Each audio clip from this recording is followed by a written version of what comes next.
ini zaman akan dimulai dengan pergerakan dan sering terlihat yang seperti atau keluar kerajaan sangat karena sama siapa mereka dunia kami mau ini akan berkomunikasi setelah diinginkan setelah kan trông trai maka zanginayan kan trông trai sana itu kan moin kerja kalau kata mak jadi kan untuk sana kalau kita tak misalnya ke kue sebelah ke tuan kalau kue tak balik mereka biarkan kan kajian kan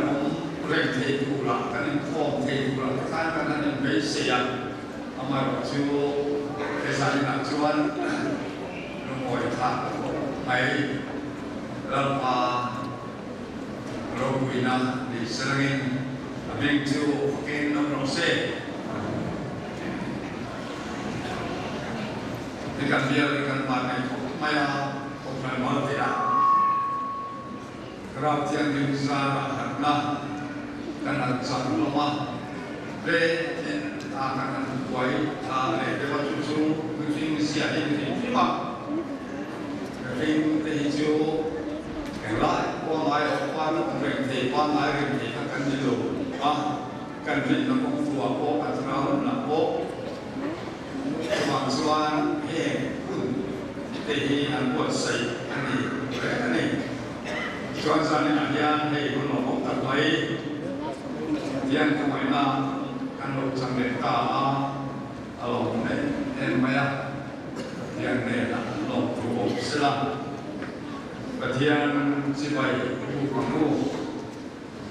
ketian di dalam, oh ketian iba yang terlalu ketian tak siapa. Kalau cuma yang terlalu taksiam terlihat, kalau cuma yang terlalu taksiam terlihat, ini tadi di pada sebelah, kalau yang ini bila saksian ini candang berbentuk idealan, kalau di dua bentuk dengan lawan ketiak di mana sosok amin.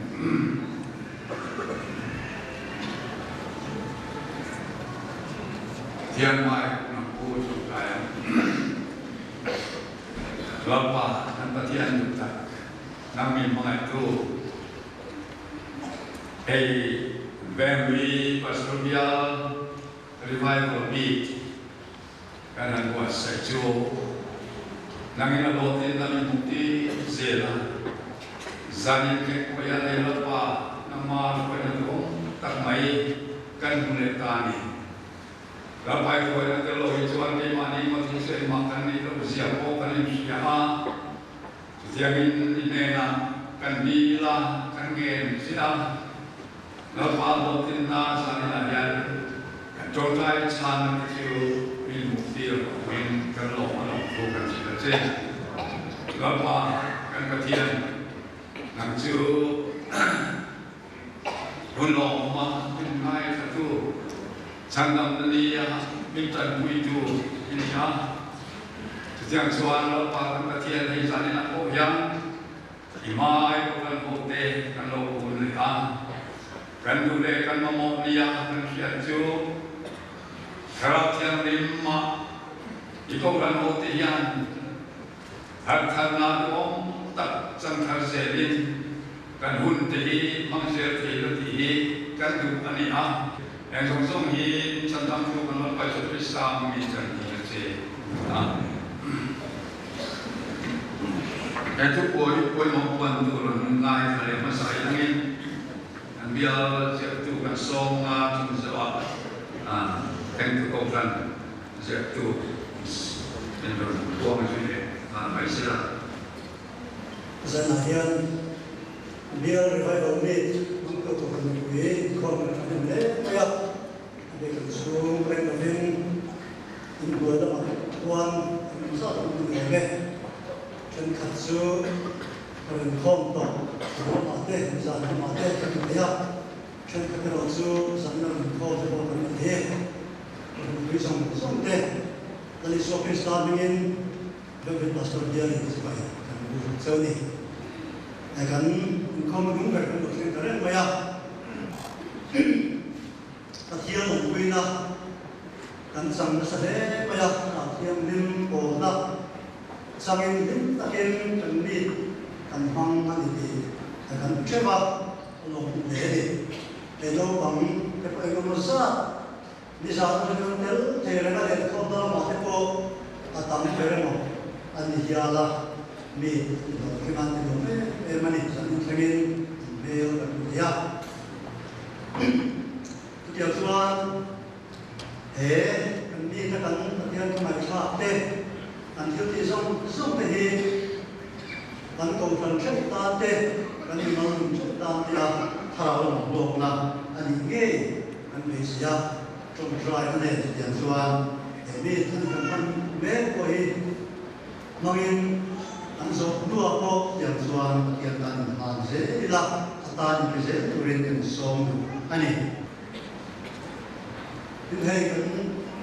nhiều người phải hiểu mi về với cuộc việc chúng ta thành chúng ta là hiện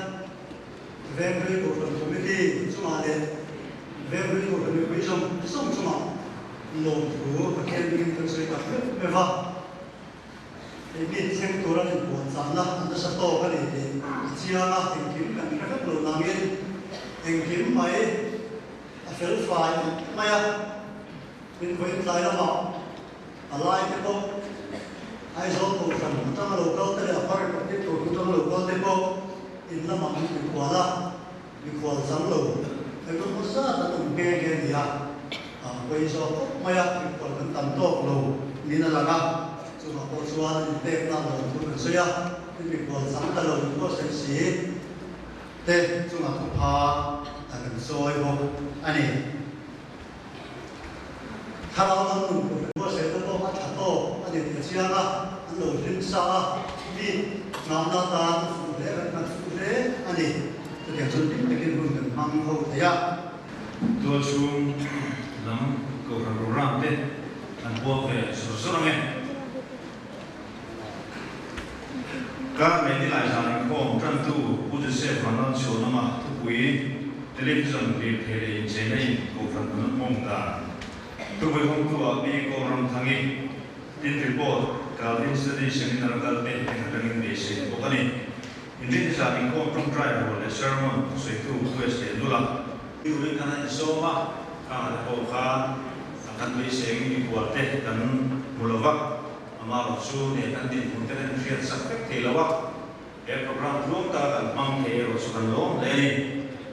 go from there and from drive on Nahara. Hiện là cái đi ra revival valmi có tính cả mong thấy cái lỗ mẹ mà thì luôn cho ông ăn hô viên đối của thằng tê cái này bớt sẽ nó không à in từ khổ lâu đã thiếu lắm các bộ ông mấy thầy chung công ông anh em cho ông mình này nằm na đi na la in sẽ thiệt na cái này mình đã làm vậy đấy khang khang làm vậy đấy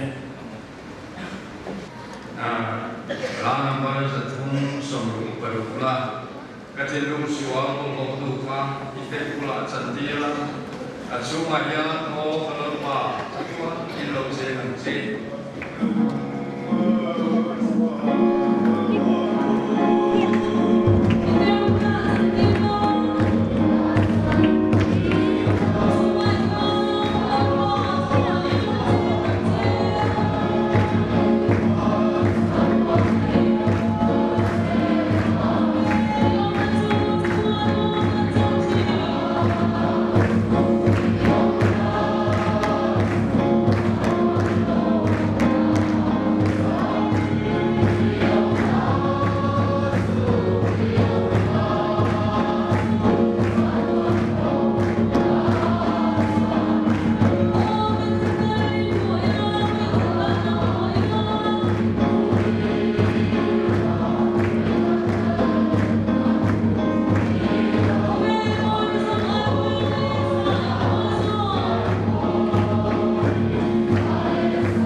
Kami kan sakso kami kan tu itu memang itu kena gambar zason dina.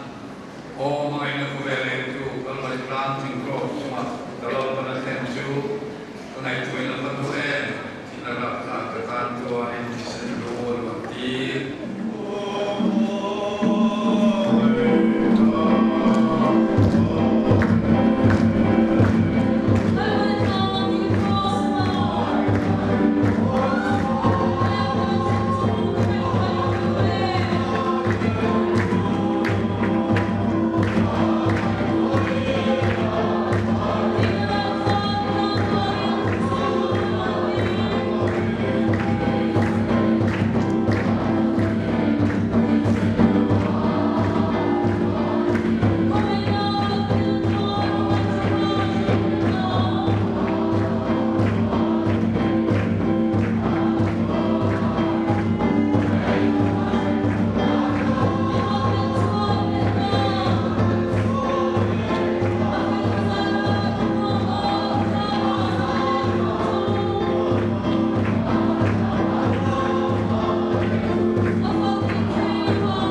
Pathian thu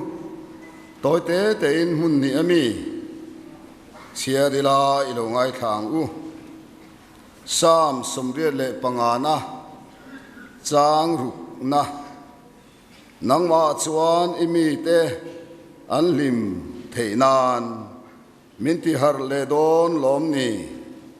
nangma chuan imi te an lim theinan minti har le don lom ni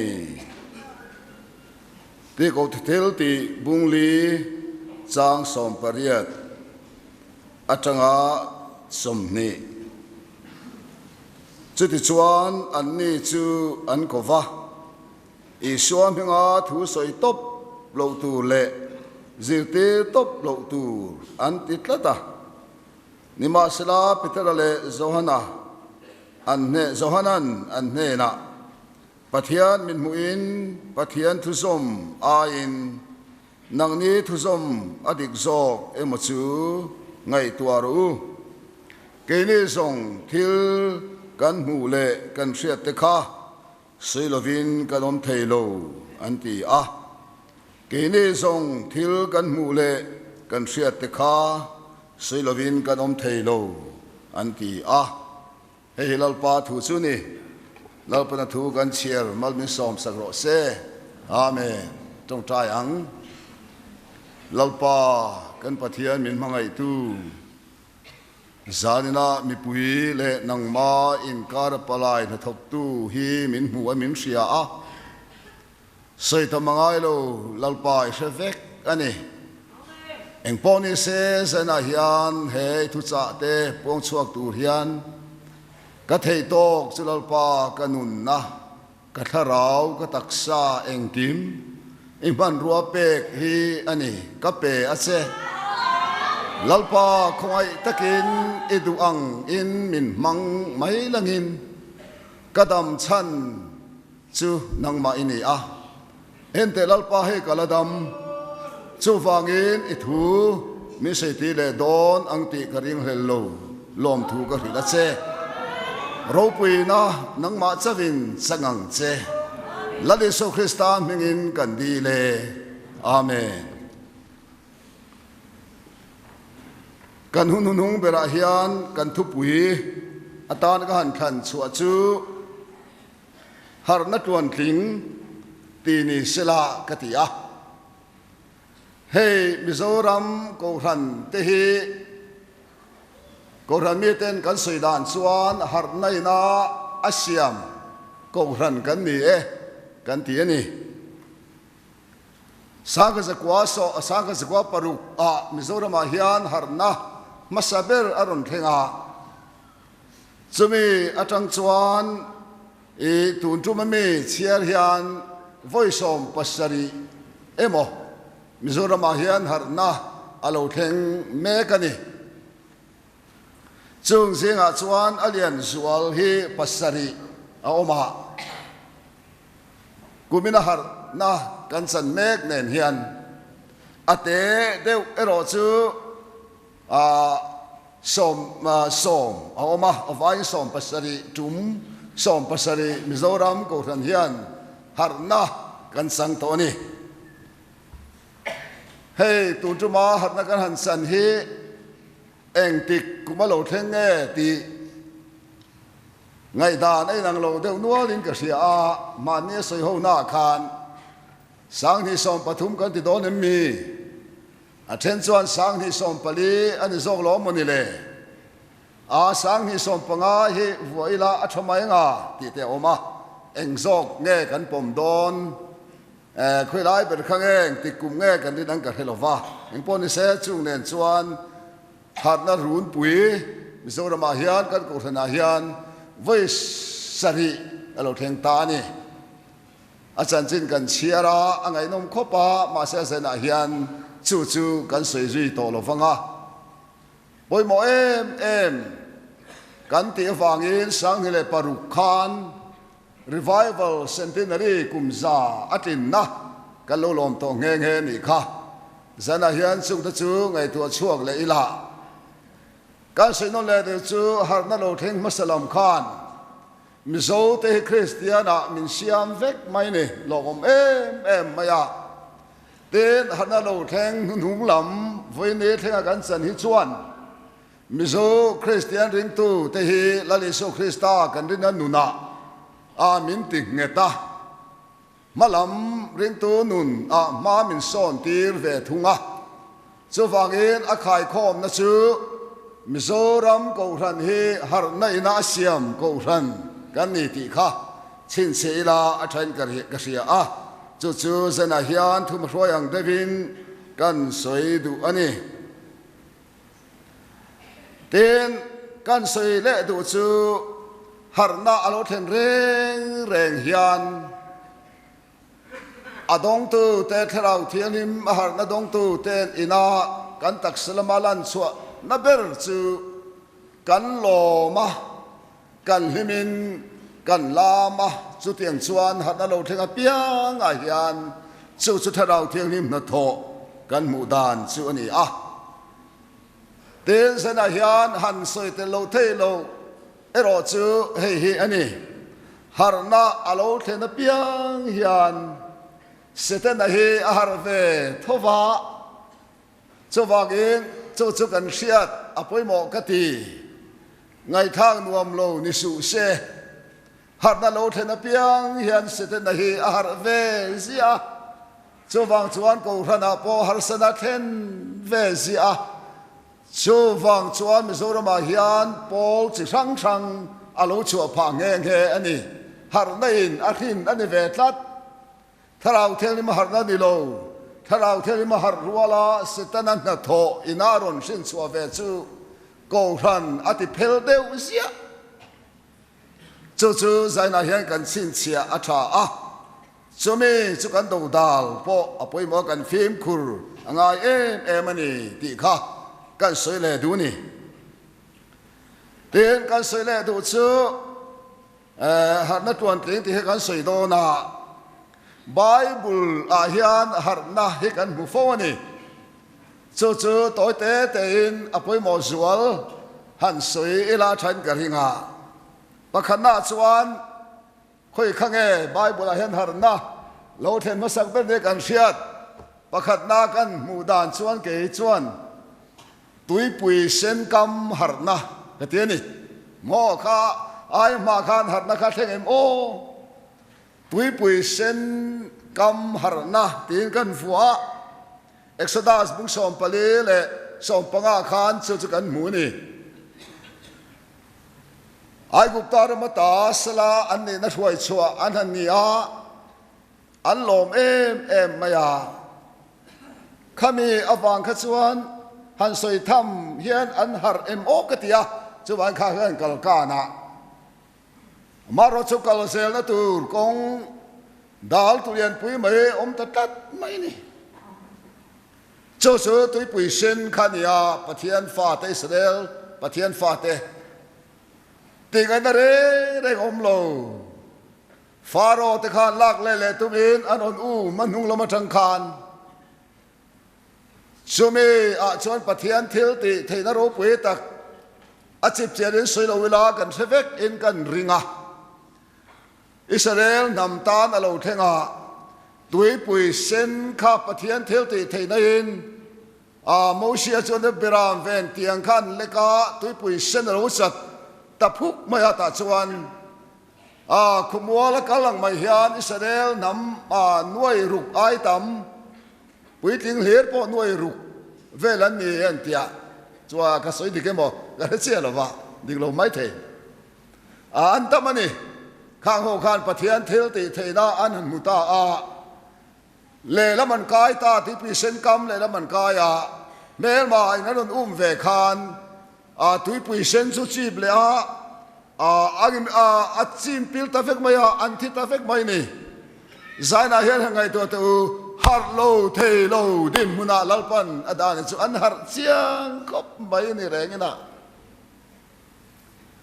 zaina hian ke ni po he tege kan har le ti te po he ngai to ngai chu mi tang chuan pathian hian har lo thei lo lom lo thei lo din huna min da ve ani ti te hi zana hian no pangte te le lam tu la lam zong te hian kan theto ka ngem o te ka ngai tua tui pui sen ka ma khan har lo thei lo chan chuan na an chang kat maya cho wang cho ni lalpan ne na an har ni motion la ruwa tham lo an phua Miriam poin la ruwa tham lo an phua ve boka an lam na sa sin o khami tum khan an har chiang kop mai kan har na hian chan anei thina zana poin ti ni veng hlui ko than pastor bial ko than ho te kan har tak mai le ti un ka nau te o kalongai tua chiang lo ni poin zana hian enge lim chan min zo chuan krista kai thi chu tiang deuh khan ngatige mo kan har le ngatige mi revival kan chana thrau thiang lim afa kan lom le ti he ingai tua thele ilangin a chan isoi thei thewang u chumi ni lo chuan har na mol lu tu te pom theng har na om se om lo te pom theng Pathian hian har lo thei lo in min siamani ti ke chu ka testimony ani thin aro pui he ka ti em eng tin nge mo Pathian hian min ti le i nang le ke hi mo chatuan mei pui chatuan a om tur hem tur kha lani so Krista kro thil te thina chuan van quality chang tuwa min an siam ta hallelujah kan har lo thei lo San nam la chang tu lal pa thao thiang limin min han siam hi har lo thei lo wati na ni kan har ni tirun zana ha kan au tu ta ko nau tu hei kan har sen sin puit ta thing pa tui pui sen kam har na ti tang khan chu sen a hian kan har chan pakhat chiang em chu ni selati thao thiang limin a du ni Pathian mal som na te po har ang u poilo ve lo mang u poilo ve amaro chu abul ber ero chu lalpa tharau thiang lim zara lali so Krista chandam na sang tu o van khole tu sang tu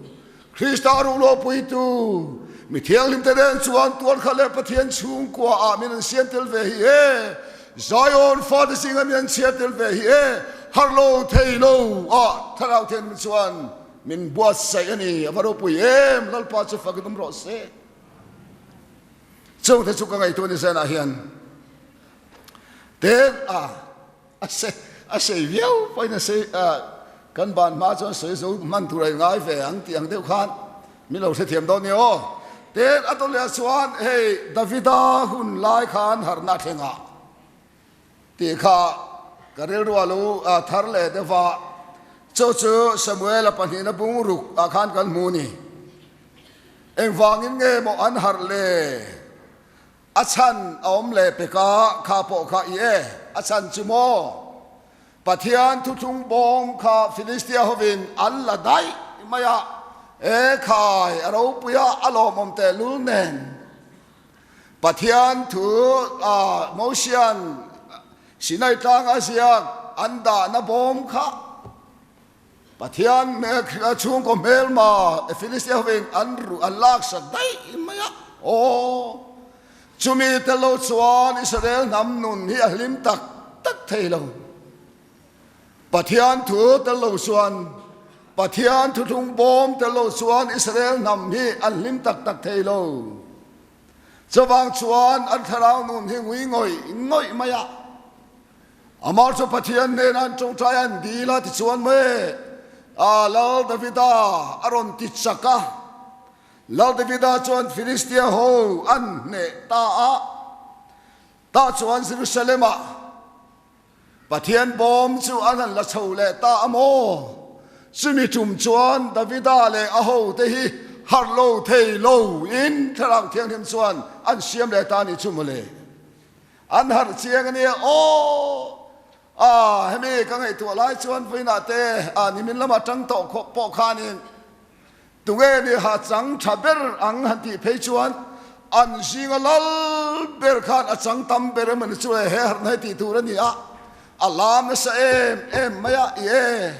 ปะเทียนถูเตลโลจวน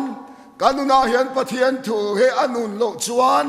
ริงตูนุนฮิอาร์เทเร่งละวสินโมเลตะกะเลชูจวนอารันสนับฟิลิสเตียเวนอัลลาได้อัลลาเลเซรุสเลมาเงไม่ขานดาวิดาขบุยะอามุนตูดิกตะกะขานจูปะเทียนบอมทุงบอมจูอันลักเลนี่จวนลาวดาวิดาเพจูฮัลโลเทโลอิสราเอลนุนอิสราเอลนำอันฮาระอัลลามนะเซมมายะอาฮาร์จวลอาเฮียนจังเฮงเฮดาวิดาฮีสุกันเสียตังคานอาฟาร์นูตุงเงินข้ามีเยี่ยมนี่เราเดือดข้าข้าขานอาลาวซาปุยเดฟ้ามิคาลีนิโมมิคาลีขานอาลาวซาปุยเดฟ้างั้นที่เกมันอิสราเอลสุดตักมายาอาฮาร์เล่อาฮาร์นัสังเรเวโลนี่มิคาลีฮิยันอาฮาร์เวเร่โลปะเทียนฟาติกันฮาร์ลาฮิยันเซนาฮิยันฮาร์เวโลที่พอยกันชีนะฮาร์นัสังเรเวโลฮาร์เวเทโลกันที่โดนมันนี่กันชีนะจุดเดียวกันจนมิคาลีฮิโลจังอาฟาร์นูนี่โอเมขายอาลูนุยจัดเวลาดาวิดาข้าอาหารเบอร์ไม่เสียจันอาเห็นดาวิดาอินอาหารนัสัดฮีอัจฉริยะอินก็เสียกูรันอาเห็นก็ติเกอุปาติเห็นหาได้กันจันมาสักเบอร์เวโลดาวิดาเห็นเตงูอิสราเอลเตงูขายอันนี้อิสราเอลนำปุ่มปุยสิกาขันอาหารมาสับเบระอาหารนัสับเบระMasabera, lam nasabir acangasin, Davidahi, kau ran suai tu teu, kan sebahian, kan enton tulen do lomi. Harnal cangte endik tu, emati mai tu rian kai ni song, kan om de femle, evangelist na minti te pohi, Davida in harna sana canghian in en fianan bangila. Acha dolo me tete ka ngai tuani ihar naseber teng ukhai lalpa ko ran ka den kolten pathian thua harnan chan hi chu ai lo mom chu ome monile ko ran thoi tu te tan po hian le ti hi ke ma hiat a po thalau the ni min zan han min shil nin ka sia me ka le kha na lo lom lo viau ma ya ai te me kha a ching daiปะเทียนี่นะเขาคบใหม่ถ้าเราเทเลมหาดาวดาลตูเลนุยจัตตูนี่ปะเทียนี่อาหัวซินมีกันเลยชวนฟ้าหินเทโลอาจริงได้ไหมนี่จันอาเฮียนสู้กันอินเอ็นนาตานะพูดมันก็เสียโอเลอปฐุมนะกันเสด็จดูจูเราสุเสียหุ่นลายหารนะกติยาเราแต่ปัญหาบุ้งสมหิปัญหาเตครอนิกาปัญหาบุ้งสมทุนพลีอาเตกันหัวโซเชียฮิลาโรปุยตักอันนี้อิสราเอลนำจุดนำซิงอาคันจุดลาอันนี้ที่กันเสียเฮ้ให้มีที่งาที่โมอันฮาร์เลฮาร์นาเรื่องฮิสวานอัฟอาเลสันที่อมเซลนียที่ข้ากันหันใส่อาคารอลังเซลนีงาที่โมโซเชียลหุ่นลายฮันอิสราเอลนำปุ่มปุยอาหารตักไม่ชุเลกันที่ส่วนอาจารย์นัจุโมดานบูอันมุชวกทาร์กัดมายะชูเองดานบูเวกันที่ส่วนปะเทียดินอิสราเอลตันเฮนะอเปกดานบูขโมเลนี่สินะเองนี่สินะกันไงทางตรงคานแต่วิดาหุ่นลายกันไงทางตรงเดือดคานจะเชื่อหุ่นลายโปเฮียนดานบูข้าคุยกับผมเทียนเชลฟ้าอาบารโซดานบูอันชาร์จัดไม่นี่อันหันเชียร์ไม่ช่วยฮาร์โลเทโลเฮียนชูปะเทียนดานส่วนอาเซียมจัดไม่อันฮาร์เลตานี่จะเชื่อหุ่นลายเฮียนอันฮาร์นัสไม่อันฮาร์นัสันใครโอ้กูน่าดูตั้งแต่กันฮาร์ปะเทียนถูอาฮาร์กันนี่ที่เดปอยส์นะเฮียนน้าปังเบอร์ที่เฮียนเชียร์ละกันสฟ้าเฮียนเชียร์ละกินอีถูปะเทียนถูกันฮาร์เหล่าชวนกันฮาร์นี่อินเอ็นโนนังไงอันนี้กระหิงปะเทียนถูเฮียนมีเตอธิฮาร์ชีนะอีถูเฮก็เกตานเทียนคอนฟาร์อันนี้ก็คงตานเองอันนี้ไบเบิลินอันที่ยาถ thu chu ti sa lo chan kan singa om ta pathian thu har kan ti om se chu thu tung thar context a chuan zana keima ni nen a chuan lali so Krista a har thar na ti na ni chu mole thil dang ne lo thu kan ti hi Krista lali so chau nge khalo ni tin kan hasiam tu point min sila Josia hun lai hian pathian thu anan muan share chu har lo thei lo ni una tu sena hian ke ni po tharau thel min lali so Krista thu tunge ni ani katan min se ti chu har lo thei lo kan ni veni ti te sia langin Krista a chuan kan har tharani revival har thar kan changani ti kan share ka duwa ole he har than he ro pui kan ti em na san chu he ni ye kha Josia hun lai har thar na khan e milem mai cham ba la le arathi a seri mai cham te an hal cheveka Mizorama har na lo thenga e mana har na lo thenga mo an su bel ke zong har na ni Mizorama po lo theng khani chol ni ser zong har na pathian thu oi zong har na khovel mi anni ban zong har na vine henu nau tu sim na keng tel har na aseri mai cham te bala mai cham milem biak na mai cham an hal sia a ten so mai posilo ven pathian mai cham ka thilung so bol hon nu khai tempula chan tir la zana hian chu pathian la chu kan sa angai nom hle mai tharau thelim har na hian e mai cham thar lali so Krista mai cham kan thilunga hian min siam thar tir ve lo chuan har na tak tak ani lawang te zana hian a hlomang milem be mai cham che zong har na bala mai milem pai zong har na ten pathian ta na mai cham thar siam zong har na ten so mai pon chu lovakal len kut an mang thar le ati bible kal len kut chu ani ti kan sia ro pui em mai sei acha ko mama se sei lo ila kan thiam thowang alo mangai to lo ni chino mi sia chu e anuna hian cross here angai a cross hi athar to lo cross hian om sia nei to lo kal len kut khan cross and tirasin anuna hian cross hian om sia nei to lo amaro so sia hun lai har nei ro chuan kal hen kut an mang thar le ta an lok em a har lo thei lo chu har na chu ro pui hle mai te kha kan sui le du ni ole apalina chuan khang ho kha kan sui tak te kha thu thung hlui a har na kan mu te ani angai nom mangai o te run khati zong khang ka lo ngai to ngai lo ma se lal pan tun tu ma hian khati zong khan min petlat me ka lom khop ma ya ngai nom point ti ven ka sia nomi ngai nom point ti ven ka sia kha thu thung hlui hun lama har na theng khat kan han soi thei chu nia ole thu thung thar ka yang o thu thung thar a hian har na kan hu chu veni thega chun zom zelom ani a hi zana hian kema uluk devin hanzir ila kan du ni te ko the thil ti a Pentecost ni a khan anom khom thina khati lai khan in Israel ho suda ho lali soina vana lon san ho kha angai na hian semang lova engtige makan ti don hen kut ni wang tha te le Pentecost ni te po hian tia angai na hian semang lova khang ni te khan anin mukhom thina ni nge na chutia anin mukhom lai tak chuan harna tharau thialim harna alo theng thut maya aro pui em mai ni chu chuan in tula trong kam takin second te po khanga ta khop maya kan en thuak thoka seng zat nge mani khami chuma lo theng kha o te ka ngai tua second pakhana chuan ri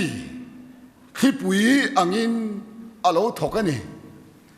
kan ngai to na han ngai to ta lagin voine kan han na chan bul in tran na ne hi a second pakhat lo tel ve pakhat chu ti la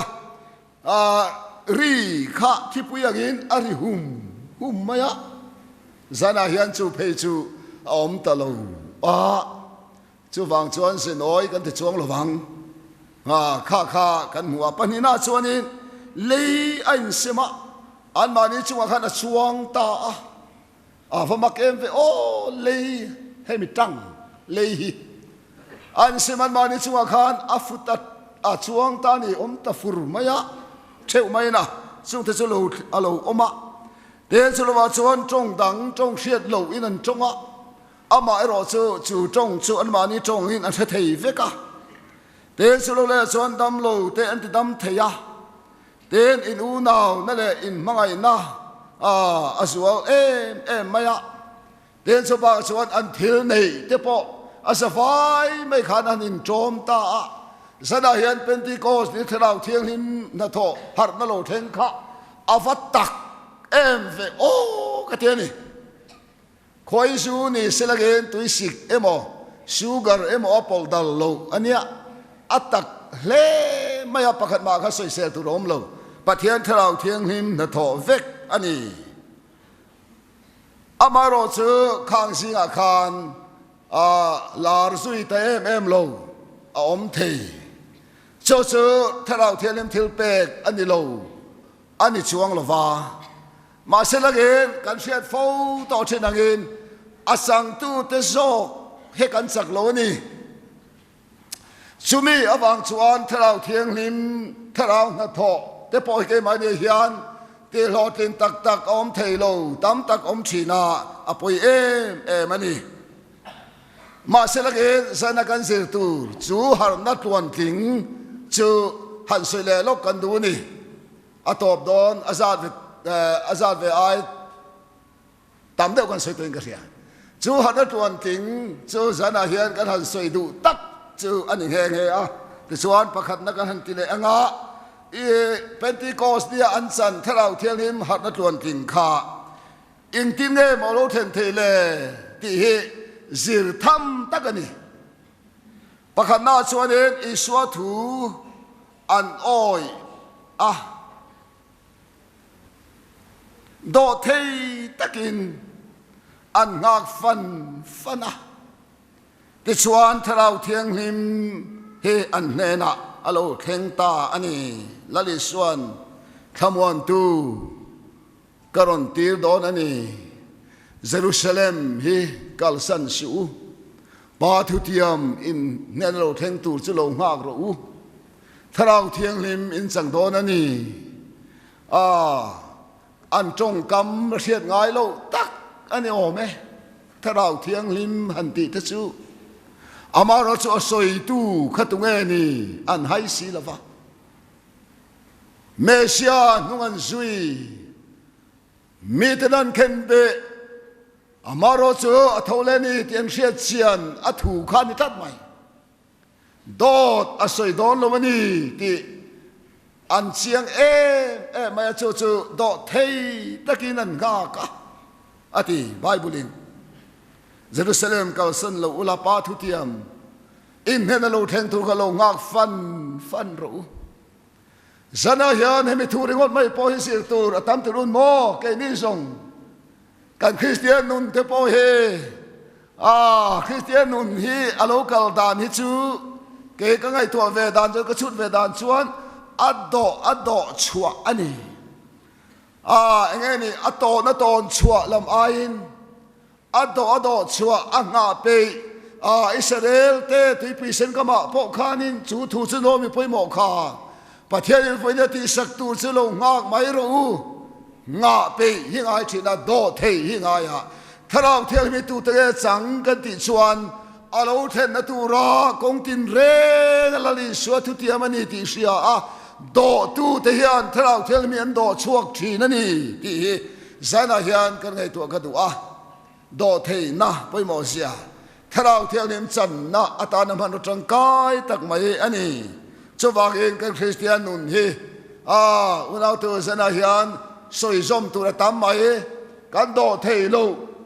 nghe ni kan thin ram lu tuk awang thil kan ti kholo kan ti chiat atam em lalpa enge ni thu sei ro ichielo na ngai tha Samuel tong kam mi kha lalpa thu soi ro ichielo na ngai tha do thei ta ka lalpa thu soi ngak tu te ngai tha tu te be sei tu te ne na hian har thar na revival he lo theng thin ani ti zana hian har na tuan ting in tran na ni do thei na pathian na tho nga pe na lo ti ve thot lo na Samuel le sola chan china khan thu bua ya oma sola na lo ti thot ta Samuel thu ngak pe lova chawa ge lalpa thu soi ro do thei ta ka ngak tu ti hian tharau thiang lim kan changa kan donga chu tharau thiang lim zara chuan thil pe ropi tak te kan chang zui thin ola chu pakhat na ha na tuan king chu Krista hiat sian na har na tuan king har na dik le har na tuan king chuan Krista hiat sian na hian mi te a roi lu thin ani zana hian chu apoi mo em maya lali so Krista ka tueni ti kha an chiang mi lo a chang thu te po han an chan ma chuan tharau thiang limina ria tin ma chuan an chiang reng lo aro bon ro pui sian mu a thia thole om to lo ka le ngati maro chu an chiang lo mani amaro chu tharau thelim har na an han chan nu ai ro chuan zona bung som paruk chang som pale kan mu lali so thu soi an ni chuan tharau thelim chuan keim hria tirang ama lali so Krista a hria tirang chu katami alanga in nena a hria ti don chu ni lali so na lo ti to renga ten so mai po chu lo ven tu nge ni ani kha an soi thei chin khan nei toi em tharau thelim lo then ma kha chuan ama ro chu tharau thiang lemin Krista ka tueni ti an hria tim nuwa ero chuan pathian in lo le chandam tu ta da siam ti khovel hiam shemol ro se lali so su tueni lali so su tueni chandam tu ni chumia so nan siang em ani tharau thiang lim hian ning hria chian ti la du chu vinia hian Christian ti hian lal kan nei chu lali so Krista ani chu chandam tu ani ti he tharau thiang lim ina hana chan tir ring tu Christian ti hian kan hria chian hi apoi mo em maya zana hian chu tharau thiang lim har na dik tak chuan aron ken ani aron hria tir ani Yesu chan chen ka hresualang ti la siam tu na asak asoyang khan lali so chan chin hi hriat tam zo po le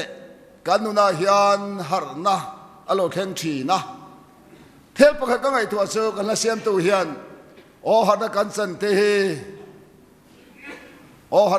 te hi lalpa avare lo em ti lai tui takin kan sathina kan har na chan hian lali so Krista hriat sian zelna hian min suai lo mo ni chu dam chung toi te hian nga tinge mo kan ngui le chu le ti ke chu ka zo na ni deu tlat maya chu tiang a soi ve soi thei tam tak kan singa hian kan om karing lali soi ka hria lo ti ko pola chuan karin chu ka hria an ner ko tir chu minia chuan avong tha thei ti dik takin ka hre boka a he chiang em maya har lo anei ngai lo lali so Krista ni tin tungeni katan ti kan hria chuan unau tu ring tu nun ni angwi tak man lo zana hian chu Krista hria chian na chuan har na tharau thiang him hian a chang tu te min hruai lut ani lo chuan kan ngui le mai kan bial har na chang tu ho po he ka en na pakhata chuan ngui le mai tum tu na changa khan hi khat vela chuan ngui le tu ra in buat sai sa ka nang deu ro lali suak Krista hi ilaladi ti ni tin puang chuak la lali suak Krista hi tan tu ni ti hi soi po soi thin ro ril ru akan ngai to he soi ila tha ka tong ai ke ka soi thin lalpa kala le ka sandam tu inia o zana hian chu nga ni tin kan soi chuan har lo na man hi thadau thelin chang tu te nuna hian a theng theilo lali so Krista hi thadau theng mian ming sia tira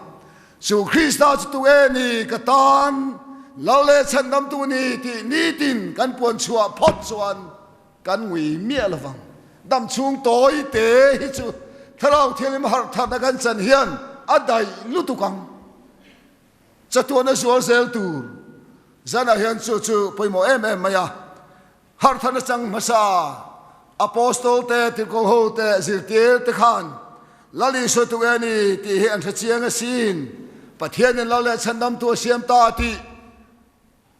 mi zong zong in lele van hian shemo rose anti mai ni an chiang em ani karina chu ka ria Krista hian kan chiang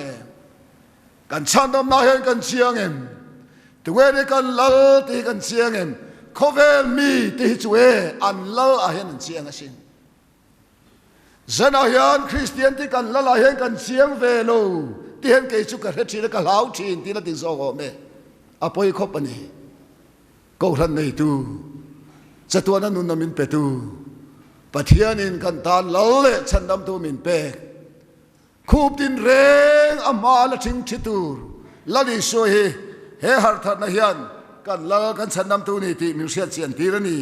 ole do le chuan apathum na chuan huai sen na Krista tan huai sen na nun ape ni martar nuna min shwai lu tani zana hian pathian tharau thelim har thar na hian martar nun ani min pe khi chu chu kan sang tak tak na mem le zana hian martar ngam engzan nge har thana sang hi ban hanin pharti tai langin engzan nge pharangi o ti ngai thom takani anep zong ni loven thil dang deven kan soenga zarina voi khat in maloding tur hian ka unau du takte o ka hil du chu chumo martar ka nga mangai chu ni martar ti sia chu suale melma tam takin min dova sakei bagne rom thinang hian mel pasit na chuan min beya kan ma hian ain tok tara chumi ne tur chuan martar ngam angaya chunun chu hana chang tu te hian tharau thiang himina apek chu ania chuai te chuai kem chuai niam apelei nem che chubagen til ko chuan sual dovin thisen chua khopin in latang love ati kha kan khovela hian sual ne hevana saem sual ne hevapung na saem kan zeng tong tai item pakhat khian keima han duan deu le kan ya lo ti sual pakhat kan ya Mizoram hian sual na chi sang sang abo thei nan pathian ne na dili la ti kha kan lo da adik lo deu ni sual ne bo don lo sia abo thei na lo da ngot lo din ngot kha dik lo de wa kha ai zo ko san atang lo ko te khan se bi ki la tho me kon tung tha dai tem pakhata kan lo da tan maya dik lo deu le ka sual do tu le pung tul tul don sumi chu tu tem nge ne na changang kan ti chuan zana hian lali so Krista nun chom puya martar huam tu te hian sual me na kan chang sel do na ni ti zana kan sian ka du thil pakhat heme ka ngai to hian lo lang oma amak ka te ang reng khop maya kan sei lo thei lo wa he kan ma hian zu le muam do polan oma chu ho chuan le kha sel zu an khapani te sarkar nan tang ko pa trồi bộ trồi thị anh nghe nghe à anh lo tiếng em mày à dân à hiền thì có bao nhiêu trong cam căn làng à bà thiên thị này nè cái thị châu đi tiếng đều khan cái thị cắt cái nào thiên nín à vàng cái thị hẹn hậu hi ngắt tiếng cái nào thiên nín thủ ai à mi sâu mi bùi ti hiền cái nào thiên nín tel lo vasal car chắc nan đi riêng à poisa in fine lau à vàng à lệ khai mi tam tak an ngei tir theya tharau thiang lim hian min ngei tir thei ve si lo ti song khan ka ngei tua thatani ngei tua dan tur ani in karing zana hian har than sang tu pathian tharau nei tu te hian nga nge mo kan ti le tharau thiang lim hi le pathian in min pek chan pakhata chuan sual do na tan le sual ne na atan min pe sin chu har na tuan ting hian a kengani ti he zana hian kan siat apoi mo em ani he kan har tar kan sana wanga thil dang dai kan soi tiang le kha sial su po la ngei theilo kan omem ku va khong ngei to kan omem heng te hi pathian tharau mi te kan ti tu ran lo sual lian pui kan soya sual ti tak te alian in chan da kan kal he na zana hian ngai to thar te u khai kan ngai to thar ngamem har na chang tu te nun hi thenau thelimin ti thiang hi ma tu masin chu wa gen chu khoya nge a tho ma sakang kan le kha jesu ka te kan ku kha kho re ya te a do se kan si la te thil tam ta ka a thok to em testimony sei tur kan nei em chu a zana hian har na a tuan ting har na tuan ting chang tu te hian khami zong te khat kan ngai to chu la chung do tu chuan martar kan ngam tu rani heng kan ngai to la hian kan ril ruwa hian thil pa ta lo thenga mani lok khan america ra ma mi pakhatin zirna institution a zirna hmuna me pakua akap luma chung ta chu ko ngai tua ka re ruwa re thei reng lo tu te ge moni le zana hian kha pa akap lum tu le student ho classroom mi kha e re ruwa ngai to ve te u ke hi kap lum tu khalo ni ta ila in singa hian christian in omem pakhat kha ding nal maya christian ka ni atia asilai na kap ta midang in lau mem ading le a kap le christian dang in lau mem inviting to christian ading choka piang kha kap lum mai ni o mana apostol te chanchin chawa hian ni lo tu lai po hian unau tu kharau thiang le ma ati har lali so hi tu ni ti sia ti rom ti hian annun atana lau an nei lo an huai sin ke ni zong kan doi mai sual kan do ngam lo chu wang chuan sual he chu soi lo sualin ka ril ru ti boy sita da thu pe kin ti hi tui de va sa om reng kan ni zana hian unau tu therau thelim har na chang te hian i ngai tu u khai chung te chu ka ril ru ma martar apostol zong te kha athen an kheng beta athen an luan tan saka martar an thi vek maya an lom em mai te soi kha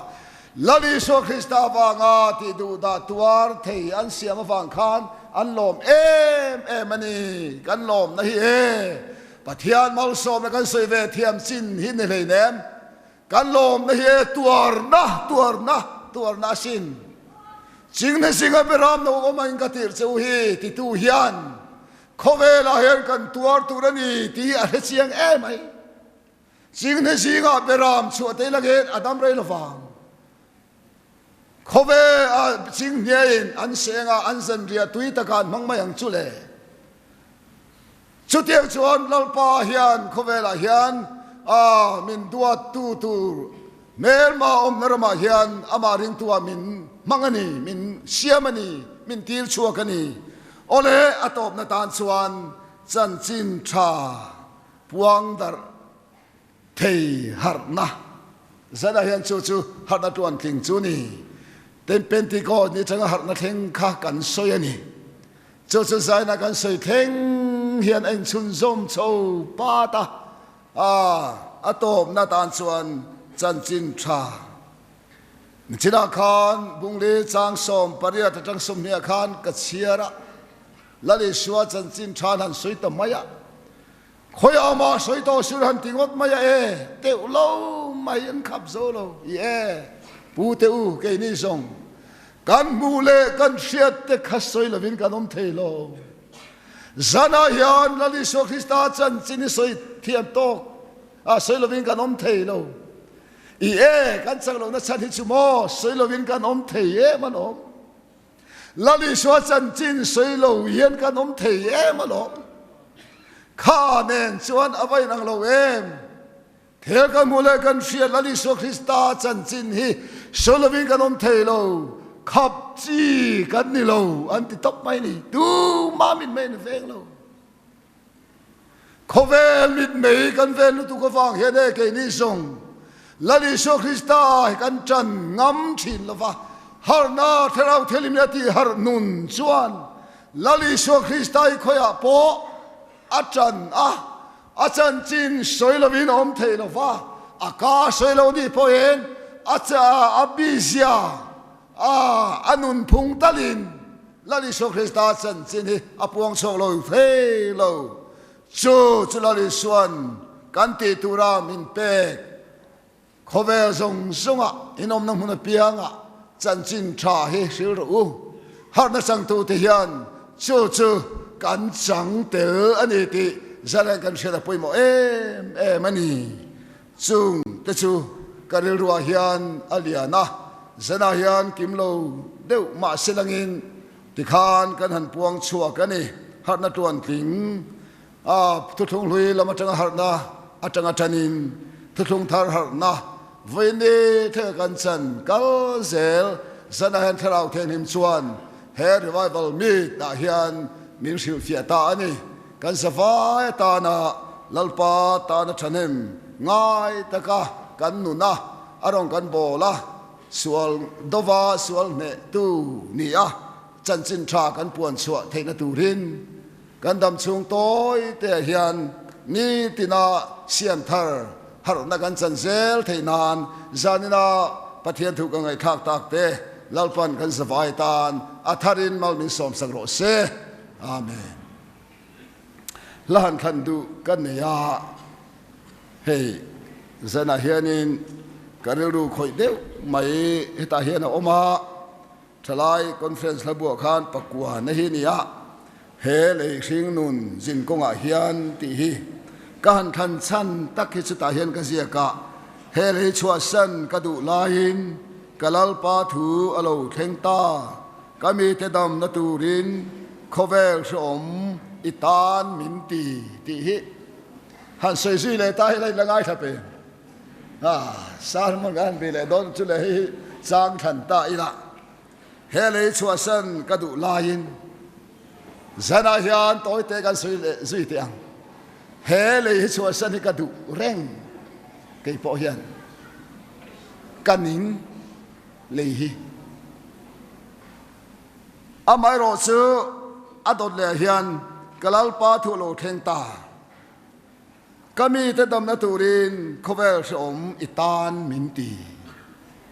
chan chin tha awanga mi te dam na rong bol tu kan ni thena turin khovel som a hian la cham si ro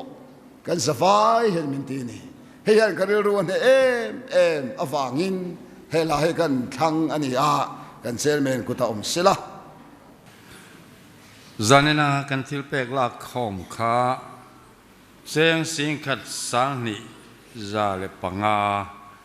sing khat sang ni za le panga ani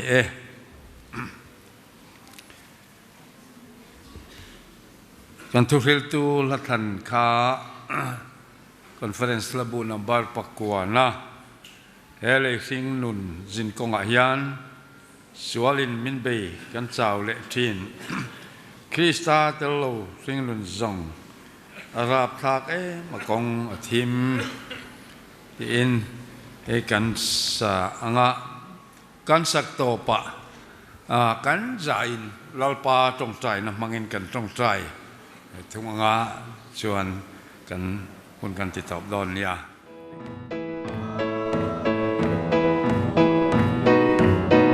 hele chuan sam ka tu lai lalpa thu alo theng ta kami te dang na torin hobe shom ta min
ti edu zong vanan tiang in leamin tiro se mi tin kan dei kopin cho men peang che kan chunga thil ti sual tu te kan ngai da mangin nang poin kan thil ti sual ngai da mang che sual tu ra them na min sual lu siong che mi sual ka chuan min chan dam zo kan che ram te thil ti the na te ro pui te satua nai tan sia amen.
Hallelujah.